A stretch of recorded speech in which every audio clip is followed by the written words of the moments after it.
Anyway, so by that point, I was technically left with 3 injured guys who were waiting for the other soldiers to come and evacuate them. And they noticed I've got a Palestinian map in my neck. And the whole conversation started with the soldiers, take it by your hand or not, take it by your hand or not. I refused. I said no, and I was a bit diplomatic, but then I was forced to the ground, I was beaten, and then I was chucked into one of the small rooms, and I've got 5 guns in my back. I don't know how many laser teasers, but I could see a lot of spots. I thought I'll be executed because I was in a very, very small room, which is like a storage room. And then I was led through that storage room to another room. I was forced to open the door, and then I was taken to the back door and then to the stairs, and then I was being actually used as a human shield, or according to the legal definition, I was being taken as a hostage. And you know, I was forced to open some bags and to explore other areas and whatever. After that, I was taken down, and I could see that there is one injured guy was left, and he was completely, you know, his leg was completely broken, and his knee was completely shattered, and obviously he was screaming in pain, and I saw the soldier just basically dropping him like this on the blanket and taking him up. At that point, I was handcuffed behind my back, taken upstairs, and I was sitting next to Jamal, of course. We had a beautiful scene of the sea with about, I don't know how many naval they were in front of us, and I was told by the guys in my background that these 2 people were trying to go for the toilet for a long time, and one of the Turkish guys, he was basically being forced to be on himself, and I could see Jamal basically is calling the soldier, can I go to the toilet please, and the soldier told him like, do it on yourself. I lost it, so I standed and I started screaming at the soldiers, in which I was beaten, but we just created a bit of like mini revolution to get the captain to go to toilet, called the toilet revolution. And of course the captain came down and he agreed, and thank God the other people went to the toilet. But just like to have an 84 years old man being told to be in himself, being handcuffed for 16 hours without being able to eat or to go to toilet, I mean, this is just like a violation of, I don't know, just record it, Daniel. Welcome to Israel. Yeah.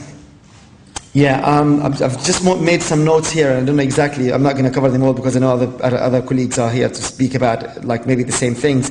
But in the ship, that soldier that I managed to kind of break his nerve and, you know, get the captain to override his decisions, he didn't forget me, and he was following me, and he was, you know, lobbying all his friends to kind of take care of me. And I was being taken care of. For 6 hours I was handcuffed, and the way they handcuffed me, Jamal, can I demonstrate to you? So they twisted the hands, they've got the smaller finger from each hand with the bigger finger. I've never seen this in my life, and the other small finger. So basically you've got, you know, 2 fingers from each hand twisted to each other, and then they catch your hand like this. Now I can announce that I have no feeling in these 4 fingers. I can't feel in them at all. One of the doctors told me it will take you 6 months and eventually you'll get feeling. Like, they're right, I can move them, but I've lost feeling. They're really numb, and it's a bit funny and weird. And then I was forced on the ground, like this, and underneath my knee, they bought 2 metal bars.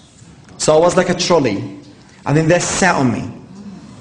3 of the soldiers were sitting on me. I thought that nobody watched this, and I just, you know, you can't do anything, because I was taken to the entrance, and every single soldier who will come and go, he will either kick me or stab on my, you know, on my toes, or just spit on me, or pour some water on my head. It was really disgusting, and every time I make a bit of noise, they will just go crazier. So the best thing to be silent, and I couldn't feel my hands like by the end of that journey. And the most sad scene, which I really didn't like the child to go through, when one of the, you know, we had one child, 1 year old child, Akram, who was, you know, getting hot and getting irritated and crying all the time. So his mum will take him outside for a bit of air, and they were beating me in front of this child. And I really felt so sad, because I loved Akram, and I was, you know, I made him laugh at some point. And every time they were violating me in front of him, he would cry more. And I just felt so hard about that. And I started screaming.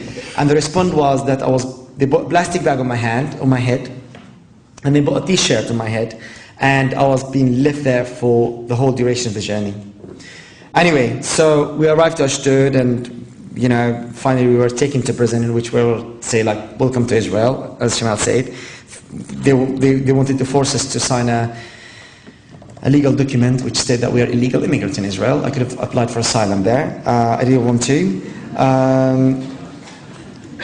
and taken immediately to prison, in which we were introduced to these two bloody fucking gentlemen who introduced themselves as social services. And I was sitting there, and he's like, I don't know how they got the cheek, these buggers. And he was sitting there like, oh, what's wrong?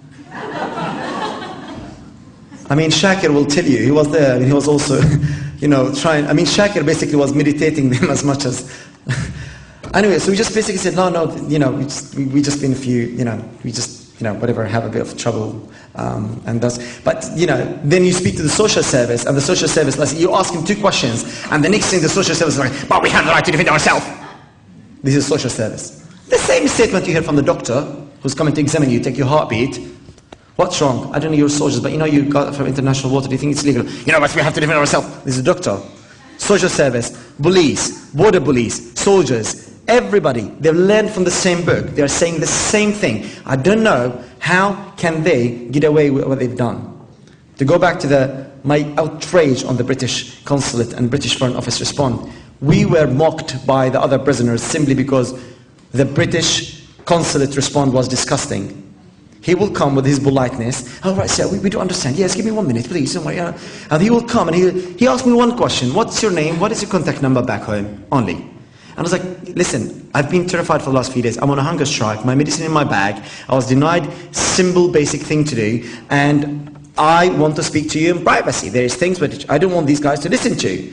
He didn't. On the other hand, you hear the French and the Dutch and whoever consulate speaking with the loudest voice to these Israelis, like, leave me alone, they're not prisoners, they were taken from international water, they're not prisoners, I need privacy with them, stay away from me. This is French, and this is Spanish, and Macedonians, and Jordanians doing this to and they're scared, and the British guy is really loyal, he's really, really loyal, like, okay sir, sorry, Tom Handel